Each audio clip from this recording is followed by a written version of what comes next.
Hi everybody, this is Miss Grenade, and right now you need to be on page 73 on your pages that should be in your MTV folder.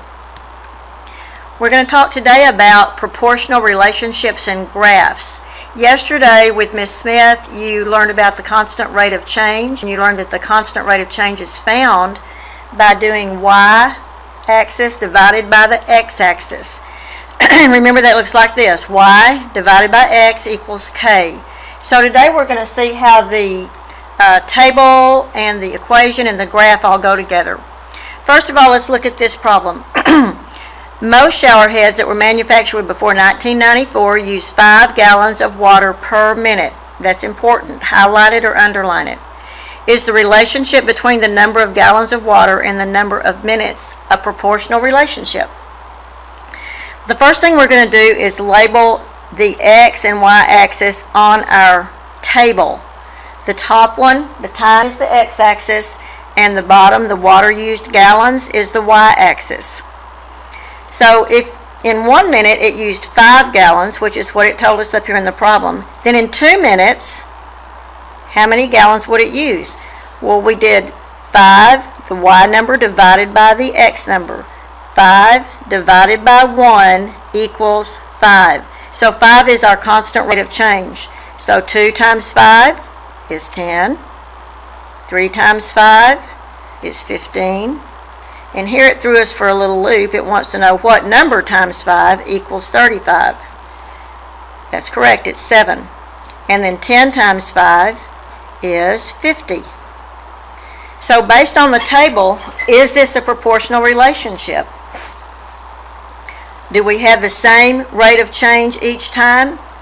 Yes, we do. So this is a proportional relationship because we have a constant rate of change. Now, before we do the graph, we're going to come over here and make a t-chart with this. So the x is on the left, and that's the time in minutes. Y is on the right, and that is the amount of water used in gallons. And we're just going to copy the horizontal table to a vertical table or a t-chart. So 1 minute is 5 gallons, 2 minutes is 10 gallons, 3 minutes is 15 gallons, 7 minutes is 35 gallons, and 10 minutes is 50 gallons. Put me on pause because I'm trying to get through this video so it won't be so long. So you just put me on pause and fill in the blanks if you need to. Now, when we do a coordinate grid, we have to have coordinate pairs. The first one is the x, the second one is the y. And so what we're going to do is come down to this graph. Let me see if I can enlarge it a little bit. And we also, they didn't put the x and y axis on the graph. So x is the horizontal axis, y is the vertical axis. So we're going to come back up here and look at our ordered pairs. X is 1. We always start at the 0, 0 mark. So 1 and 5. 2 minutes and 10 gallons. 3 minutes and 15 gallons. Then it jumps all the way up to 7 minutes and 35 gallons. Be sure you're doing that in the right spot. And 10 minutes and 50 gallons. Okay, now let's connect those points.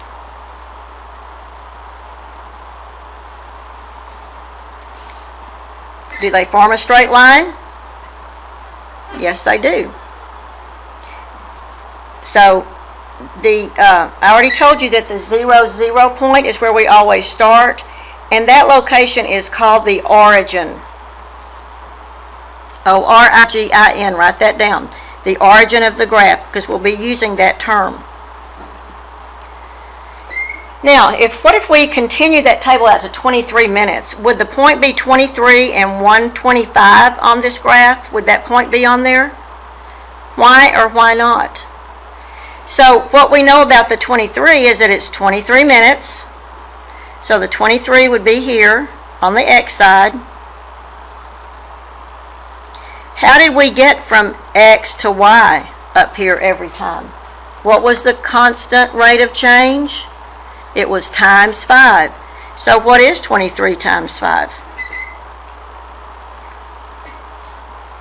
it would be 115 gallons in 23 minutes. So our ordered pair would be 23 and 115, not 23 and 125.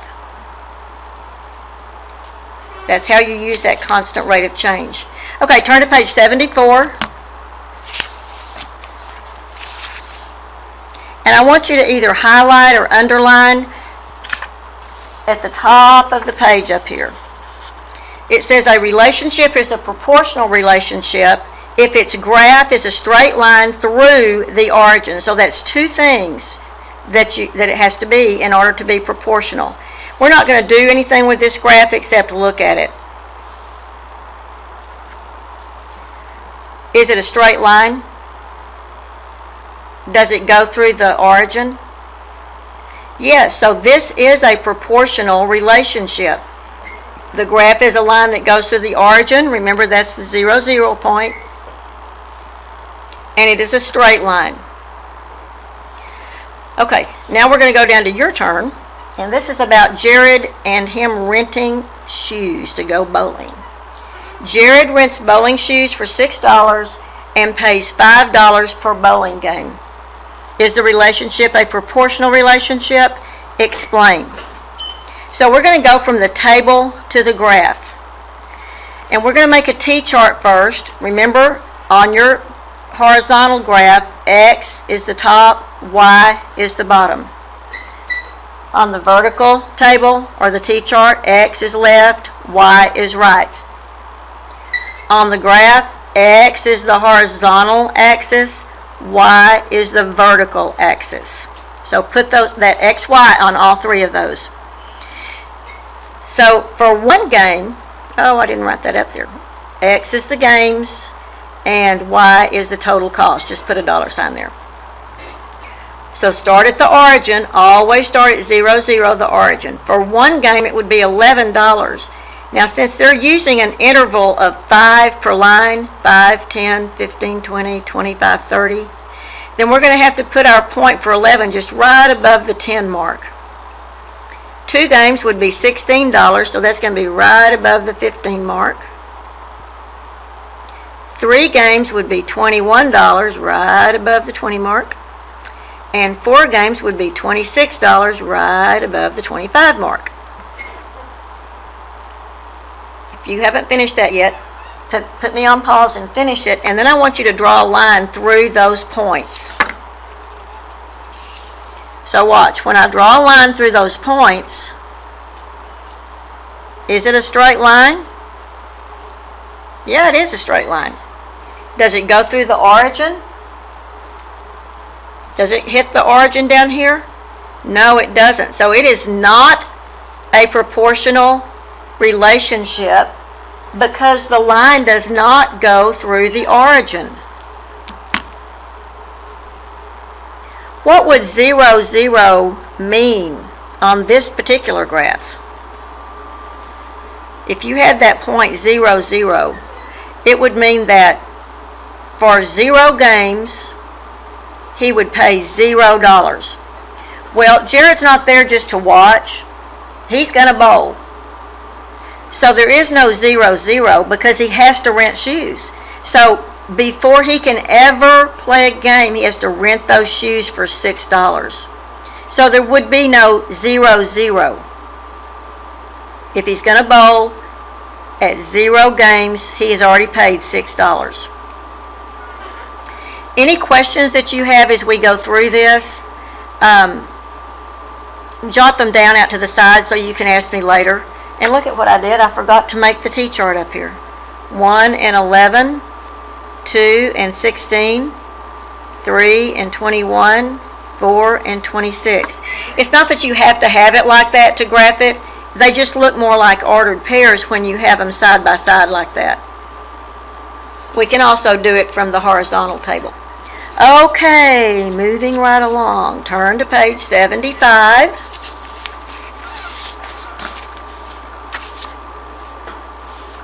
And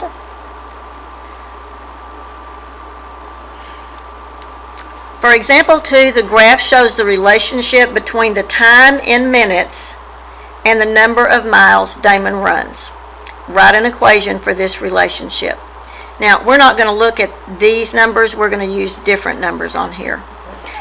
And since it doesn't give us a table, we're going to make a table from the graph. We haven't done that yet. We've made a graph from the table, but now we're going to go the other direction with it. So we're going to put our x on the horizontal axis of the graph and y on the vertical axis of the graph. For the t-chart, x goes on the left, which is the time in minutes. Y goes on the right, which is the distance in miles. So we've got to come up with our own ordered pairs. So what we're going to do is always start at the 0, 0 mark, and what is that called? It's called the origin. We always start at the origin when we're graphing. So we're going to go across to the, here's this point, so we've got to go across to the 10, which means that the x number is 10, and up to the 1. So y is 1. So what that means is that in 10 minutes, he rode 1 mile. Did he run? He didn't ride, he ran. He ran 1 mile. So now we're going to go over to 20. In 20 minutes, he ran 2 miles. In 25 minutes, now watch this one because they did one between the 20 and 30. So in 25 minutes, he ran, what's halfway between 2 and 3? That's right, 2.5 miles, or you may have written 2.5, that's okay. And then in 30 minutes, coming across 30 minutes, he ran 3 miles. Now we're going to use this equation that Ms. Smith gave you on the 2.2 lesson, and we're going to figure out what the constant rate of change is here, or the constant of proportionality. Why don't you highlight that up here at the top also? Constant of proportionality. That's just a big way to say the constant rate of change. Same thing happens every time. Now we know that this is the equation, y over x equals k. So let's just take the 3 down. Let's take these two. 3 is y, so we're going to put that on top as our numerator. 30 is x, so we're going to put that on the bottom as our denominator. That's a fraction of 3/30. Will that simplify? Sure it will. You can divide both of those by 3, and so you get 1/10. Well, now look up here at this very first ordered pair that we did. If we put the y on top, it's a 1. If we put the x on bottom, it's a 10. So what that means is that the constant rate of change is 1/10. Step 3 over here to the left says write an equation in the form y equals kx. So even though it's written right here with the answer, I want you to rewrite that. Y equals, and then put a blank where the k is, and then an x. The y and the x are variables. They can change. It depends on how much time he runs. He could run for 20 minutes. He could run for 30 minutes. He could run for 55 minutes.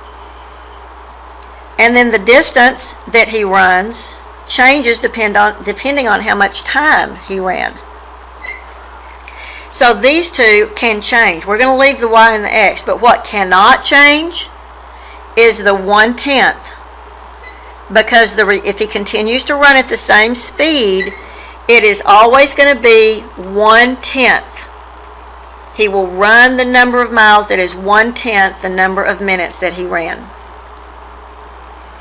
Okay, let's come down to the bottom. Number 2, what does the point 0, 0 on the graph represent? And what is that called, 0, 0? That's right, it's the origin. And so that represents at 0 minutes before he had left, he had run 0 miles.